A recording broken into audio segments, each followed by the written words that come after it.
What is good, everybody? It is your boy Cab back with another Xenoverse 2 video for you guys. Today we're going to be going over everything that has been confirmed up until this point in time for DLC 14, and also talking about why, due to how much we've already had confirmed and how it seems we're only halfway through the reveals, this DLC is actually looking very, very promising. Let's jump into it.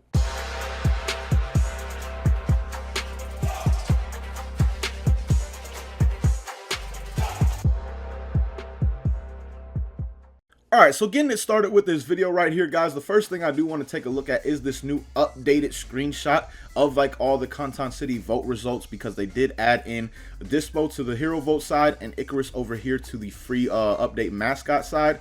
But we also do get to take a look at some of the stuff like how many custom partners we're going to be getting, artwork votes we're going to be getting, which, by the way, when it comes to the artworks, we're definitely going to be getting more than 3 within this DLC. It's just these are going to be the 3, I guess, we get from the votes only. I don't know why they just didn't add in all of the votes. Like, the artwork vote, in my opinion, was completely pointless. They should have just put in all those artworks as actual loading screens within the game, because they do add in about 30 to 50 with each and every single DLC update that has come since loading screens have become a thing.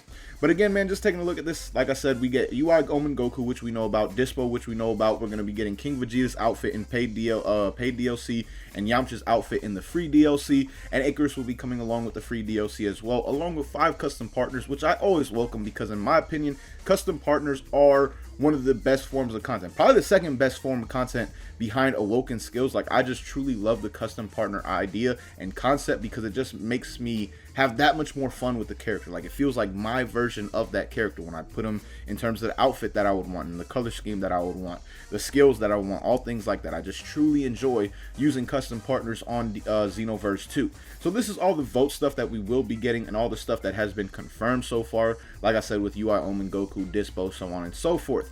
But moving on to the Dragon Ball official website, guys, because this is what I really want to take a look at, and this is what shows how much content this DLC potentially can have, because like I said, we are pretty much only halfway through the reveals if you consider that there was 4 special loading screens found in the data mining for Conton City TV, and up until this point in time we've only had 1, and we're about to get our second one very soon, I'm assuming, with the Dispo trailer and things like that, which will give us 2 of the 4 special loading screens, meaning there's going to be still 2 more Conton City TV events and 2 more Conton City TV events that actually have reveals for us when it comes to DLC 14. But taking a look at this website, because like I said, it does clarify some stuff when it comes to Dispo and mainly his Awoken skill and how this Awoken skill is actually going to be working. On the English version, it says, since he'll be joining the game as a playable character, all that speed is yours to harness. Close the distance between you and your enemies in the blink of an eye and unleash Dispo's wide array of attacks before they know what hit them.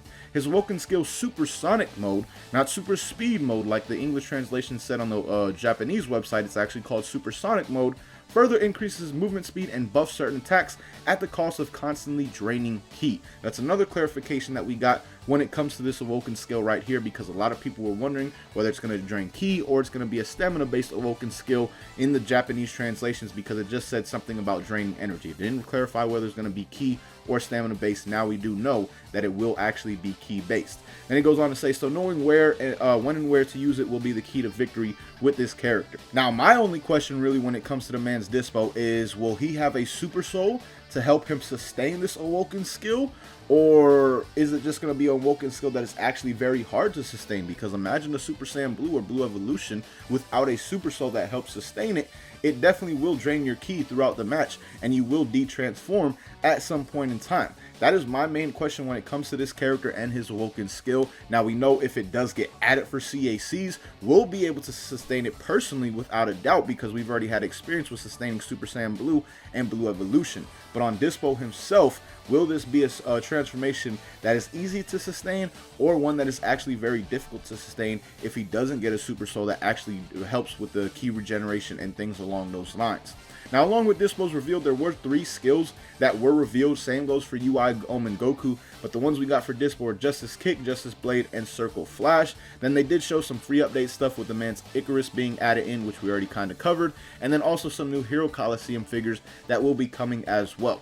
Now, on the UI Omen Goku Goku reveal, personally, they revealed a lot more. This reveal had more free update stuff and things along those lines, but just looking at UI Omen Goku, we are going to be getting his ult attack Sign of Awakening, his super attack Spirit Pulse, and then his evasive skill Celestial Wave. So again, that is 6 skills at this point in time that we'll be getting for our CACs. Now, I know some people were worried about whether or not we're going to be getting UI Omen Goku skills for our CACs, because when Master dropped, we didn't get his skills right away. But I think that's something that they have learned from and have not really done since that point in time. Like, I'm pretty sure since that DLC, every other DLC character that has been dropped and released, we've gotten every single one of their skills, except for like some skills that are different variations of a skill that has been in the game in the past. Like, for example, Gogeta Blue with his Super Kamehameha, how you could actually like press the button twice and it gives you a buff. With Jiren, how we had the new Power Rush, things like that. Skills like that we have not gotten for our CACs, but those are like just different variations of skills already in the game. All brand new skills, I believe we have gotten in every single DLC after UI Master Goku did actually release. So again, I'm like 99% sure we will be getting UI Omen Goku skills on our CACs at the same time, which brings us to 6 as it stands right now. And like I said, we are most likely only halfway through the reveals. So we will potentially be getting 9 to 12 brand new skills in this DLC, depending on how many characters we actually get, which I'm assuming will either be 3 or 4 brand new characters in this DLC at the same time. So as it stands right now, this DLC is pretty much already giving us as much content as like DLC 12 did, where we only got we got Topo and Pycon added in with that DLC, and I believe we got 6 or maybe even 5 skills added for our CACs at the same time. But moving on to the free update and what they showed for the free update on this update when it comes to the Dragon Ball official site, they did talk about and showcase the new raids that we will be getting with like new awoken stuff, how they're going to be awakening mid-raid, or it's going to be something where they awaken after the whole world like accumulates a certain amount of damage. We don't really know how that's going to work yet, but we do know that they will be transforming with base Goku, or GT Goku I should say. He's going to start in base, go to Super Saiyan 3, and then finish off in Super Saiyan 4. And then with Majin Buu, he's going to start in his Fat Buu form, go to Super Buu, and then finish it off at Kid Buu. Now, like I said, my only question with these is, will they be transforming each and every single raid, or will they be transforming when the whole world accumulates a certain damage and gets to a certain damage point? They go from Fat Buu to Super Buu and then eventually Kid Buu, and will stay in Kid Buu for the rest of the raid time that it is up. That's my only question when it comes to these, but I think it is definitely a cool concept and something I'm really excited to see. But also at the same time, you have to figure that we'll be getting new raids for like the characters that are added in with this DLC as well, because that's something that they usually do at the same time. New DLC characters usually mean new raids as well. So I'm assuming we'll probably get like a UI raid, we'll probably get some kind of Dispo raid or something along those lines, and whatever characters are revealed after this will probably get raids as well. So overall, we could be looking at 5 to 6 brand new raids for Xenoverse 2, which is definitely needed, because they recycle these raids like it's nobody's business. The amount of times we've seen raids be recycled and reused in this game at this point in time, it's absolutely ridiculous. Like, we've literally seen some raids over 20 times now in Xenoverse 2. So when we get 5 to 6 brand new raids in a DLC, that is definitely welcomed without a doubt. Now, after that, they did showcase just stuff that we looked at earlier with like the King Vegeta outfit being added in, the Yamcha outfit being added in, and as of right now, that is pretty much everything that we have had confirmed. But like I said, we are only most likely halfway through the reveals for this DLC, so overall, this DLC is shaping up to be a damn good one, and one that'll definitely be worth your money if you do end up buying this. But let me know down below in the comments how you guys feel about this DLC up until this point in time, and if it's looking like a DLC that you will be buying, or if you're still a little bit skeptical and you want to see what reveals are left to be had and shown for this DLC as well. Now, keep in mind that we did get some leaks in regards to like the potential of Second Form Cell being a character within this game, and it does seem like they're going to be having some kind of new mode when it comes to Dragon Ball Breakers, and it like relates to Dragon Ball Breakers. So overall, what we have had confirmed and then leaked, like I said, this DLC is shaping up, at least it seems to be, a very damn good DLC in my opinion, at the very least. But let me know you guys' thoughts on all this down below in the comments. But as always, man, thank you guys so much for watching. Hope you enjoyed. Until next time, hope you have a good one.